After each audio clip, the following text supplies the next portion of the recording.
interwebs, hey, welcome back. Alright, quick news update. Star Wars Battlefront. We haven't seen Star Wars Battlefront since the original Xbox days, and it's been a long time. They shut the servers down, and Steam's like, hey, $4, you can get your copy of Battlefront. You just can't play it online, guys. Whatever. But the newest Battlefront, though, is running at 720p on your Xbox One, and it's running at 900p on your PlayStation 4. Now, obviously, the PC version is running at full 1080, and it's going 60 frames per second. So people are expecting that this is going to be a much better experience, right? Well, no! Let's rewind a bit, okay? So think of it this way, and I am a console gamer, okay? I'm predominantly a console gamer at this point. I kind of switch back and forth, but right now it's console for me. In a console, what are you expecting? What are you expecting? You get a nice package of hardware. This hardware has to last you the life of the console. So right when that hardware is released, it's already old. Now, think about it this way, okay?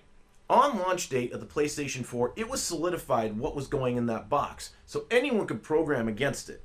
But meanwhile, NVIDIA kept coming out of new cards, ATI, Radeon kept coming out with new cards, the off-brands kept coming out with new cards, everything kept getting more and more powerful on the PC. In fact, you can take your PC and you can pull out the RAM and put in bigger RAM sticks, pull out the motherboard, put in a better motherboard that supports higher processing speeds. You know, and I know it's CPU on the motherboard, but not all motherboards and CPUs are compatible. So I do know that, guys. Thing is, though, is that you can't expect the consoles to keep up, and I understand that we're in the early generations. So you have two options here, and this is kind of the argument with Mortal Kombat X. You can take and you can make either the current edition of it has to be scaled back for the consoles, because like they didn't do it on PlayStation 3 or Xbox 360 for Mortal Kombat X, because they thought the experience would be too dithered.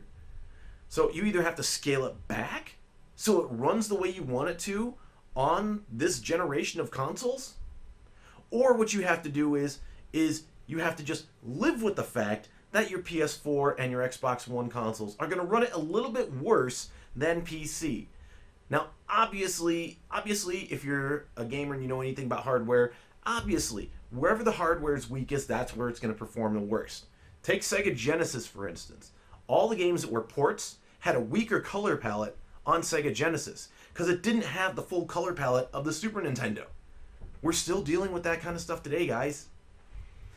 I want to hear your thoughts below, though, because there is the two options. Would you rather have just the version as it is? It may not perform as well as PC, but hey, when you're not receiving the regular hardware updates, what do you expect? Or would you rather have a scaled back version, specifically for consoles that maybe they don't have as nice a textures, or maybe they pull out some stuff to make it tailored more to the console?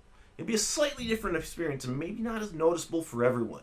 I'd like to hear your comments below, and don't forget to like, subscribe, comment, share, and hey, you're buying something on Amazon? Click our support link. Buy through there. Helps us out. We'll catch you next time with our next news update. Thanks for watching.